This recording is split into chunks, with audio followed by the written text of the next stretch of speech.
Kamu jadi suami aku ya? Nikahi aku. Tidak terdengar seperti sebuah permintaan, tapi lebih ke sebuah perintah. Atlas diam, bukan karena tidak mau, tapi karena membicarakan hal itu ketika Naila sedang mabuk begini hanya akan sia-sia saja. Besok paginya, Naila juga akan lupa. Melihat Atlas dia membesu, Naila merasa semakin kesal. Pikirannya berubah keruh lagi. Kamu gak mau ya sama aku? Bola mata Naila memerah, memancarkan kekecewaan meskipun tak menyamarkan kesan mabuknya. Aku mau sama kamu, ucap Atlas.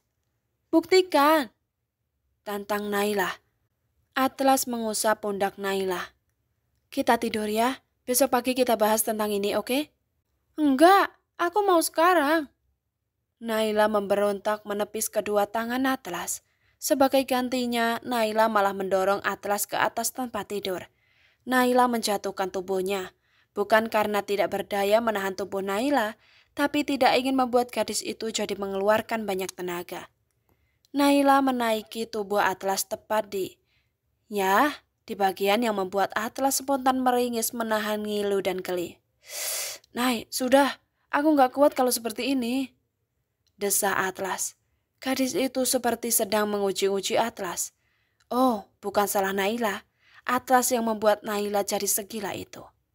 Naila melepaskan kancing kemeja Atlas, kemudian menurunkan badannya untuk mencium dada Atlas berkali-kali, disertai gigitan-gigitan kecil yang Atlas yakini pasti akan meninggalkan bekas.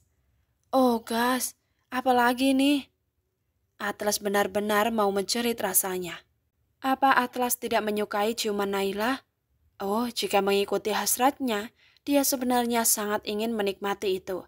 Tapi Atlas tahu, jika ia lepas kendali, maka akan terjadilah apa-apa yang mereka ingini yang pada akhirnya akan membuat mereka menyesal sendiri. Tidak, Atlas tidak menginginkan sebuah penyesalan apapun dari hubungan mereka. Sebelum Naila membuat Atlas jadi benar-benar hilang kendali, Atlas pun langsung membalikkan tubuh gadis itu, mengunci kedua kaki Naila dengan pahanya, menahan kedua tangan Naila dengan tangannya juga. Naila yang sedang mabuk itu mungkin tidak akan tahu bagaimana Atlas yang merasa gila dalam posisi seperti itu. Kita akan menikah, ucap Atlas. Kapan? Balas Naila. Tunggu, nanti. Aku mau memiliki kamu sekarang. Kamu sudah memilikiku dari dulu-dulu, tegas Atlas. Bohong. Naila tidak percaya. Semua kata yang keluar dari mulut Naila seperti menguji-uji nyali Atlas. Apa Naila pikir Atlas tidak akan berani? Lihatlah apa yang akan Atlas lakukan. Laki-laki itu menurunkan wajahnya, mendaratkan bibirnya di atas bibir Naila, memberi lumatan lembut di bibir bagian bawah dan atas secara bergantian. Tubuhnya menekan tubuh Naila, membuat gadis itu tidak punya pilihan lain selain berpegangan pada bahu Atlas. Setelah beberapa menit, Atlas mengangkat kepalanya sejenak, memberi ruang pada Naila untuk bernafas. Apa masih belum cukup? Coba tebak apa yang keluar dari mulut Naila. Belum. Sebelak-belakan apapun Naila mengatakannya, itu sama sekali tidak menurunkan nilai Naila di mata Atlas. Jika kata-kata itu keluar dari gadis lain, Atlas pasti sudah melemparnya keluar sedari tadi. Tapi pada Naila tidak. Atlas mau menuruti apa yang Naila mau. Ia mendaratkan lagi kecupan hangat di bibir Naila. Kali ini dengan lebih lembut, tak semenggebu-gebu tadi.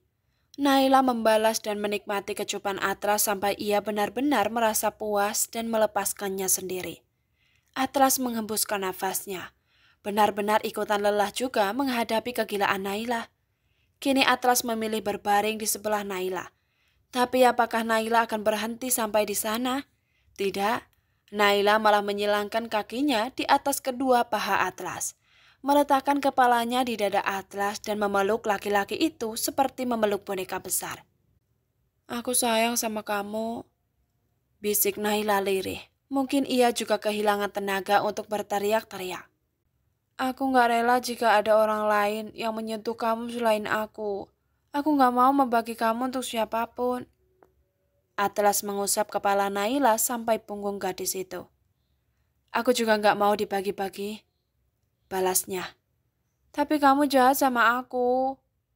Naila menggigit dada Atlas yang sudah terbuka itu. Jangan digigit seperti itu, sayang. Tegur Atlas pelan. Atlas benar-benar tidak menduga bahwa Naila seperti terkena rabies kalau lagi mabuk. Apa-apa main gigit. Naila bangkit duduk, menatap tajam pada Atlas yang masih berbaring itu. Kamu kenapa sih ngegantung aku mulu? Kamu gak mau balikan sama aku? Gak mau nikah sama aku? Apa karena aku gak seseksi cewek-cewek itu? Atlas menghela nafas ketika ucapan Naila kembali melantur. Aku gak menarik di mata kamu.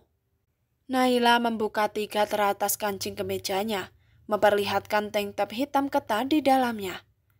Kamu menarik, Nay, sangat menarik. Atlas bantu mengancingkan kemeja Naila lagi. Tapi itu malah membuat Naila jadi marah. Kalau menarik kenapa ditutup lagi? Protesnya. Atlas meraih pinggang Naila untuk berbaring lagi. Sepertinya jauh lebih baik Naila berbaring sambil menggigit-gigit dada Atlas. Daripada Atlas harus melihat gadis itu membuka-buka pakaiannya. Karena itu hanya akan membuat Atlas merasa gila. Kamu jadi suami aku ya? Pinta Naila sambil menengadahkan kepala untuk menatap mata Atlas. Kalau saja Naila dalam kesadaran melihat tingkahnya yang seperti ini, Atlas jamin pasti Naila akan merasa malu sendiri. Tapi saat itu Atlas tidak tertawa, dia hanya tersenyum dan mengangguk. Suami, ucap Naila sambil tersenyum menggemaskan dengan tatapan yang sayu itu. Cup, Atlas mengecup kening Naila. Sekarang tidur ya, bujuk Atlas. Maunya dikelonin suami, pinta Naila dengan merengek manja. Gemas sekali. Andai saja sudah benar-benar jadi suami, mungkin Atlas akan menidurkan Naila dengan cara yang berbeda. Tapi malam itu ia memilih mengusap-ngusap kepala Naila saja sambil menyebutkan nama-nama hewan yang secara asal. Ya, pokoknya asal aja yang penting bersuara. Karena itu akan membuat Naila tertidur dengan cepat. Dan Naila pun tertidur, mengeluarkan dengkuran halus yang sama sekali tidak membengkakkan telinga. Setelah memastikan Naila terlelap, Atlas pun menurunkan gadis itu dari badannya. Lalu Atlas berlalu ke kamar mandi. Ngapain? Tentu saja untuk melepaskan apa yang ia tahan dalam celananya sedari tadi. Naila membuka matanya. Hal yang pertama ia lihat adalah gorden yang tidak seperti gorden di rumahnya. Kemudian langit-langit kamar yang juga tidak seperti di rumahnya. Dan wajah Atlas yang... Naila langsung terduduk begitu melihat Atlas hanya bertelanjang dada. Ya, kemejanya agak kusut itu ia gantung agar tidak terlalu memalukan saat keluar dari kamar hotel nanti. Kamu habis ngapain aku? Ujar Naila yang spontan menarik selimut. Atlas menelan ludah. Bukankah seharusnya pertanyaan itu lebih tepat diajukan Atlas pada Naila? Bukan sebaliknya. Tapi Atlas tidak mau mempermasalahkan itu. Tidak mau membuat Naila merasa malu. Kamu cuci muka dulu, mandi juga boleh. Habis itu kita sarapan. Atlas memutar wajah pada sarapan yang sudah ada di atas meja, yang ia pesan saat Naila masih tertidur tadi. Mata Naila menyoroti garis samar merah-merah di dada dan leher Atlas, dan dengan polosnya ia bertanya, "Itu badan kamu kenapa merah-merah? Cepat cuci muka, Naila." "Jawab dulu, itu kenapa?" Karena Naila memaksa, akhirnya Atlas mendekatkan wajahnya dan menjawab, "Karena ini." Ia meletakkan telunjuknya di bibir Naila. Naila melongo. Gadis itu merasakan nafasnya tercekat. Apa yang sudah ia lakukan? Apa yang terjadi tadi malam? Oh, Naila tidak ingat. Memorinya terhenti di toilet resto ketika mendengar para wanita yang membicarakan Atlas. Setelah itu semuanya seperti terskip. Dan kini Naila kebingungan sendiri mendapati dirinya ada di kamar itu bersama Atlas.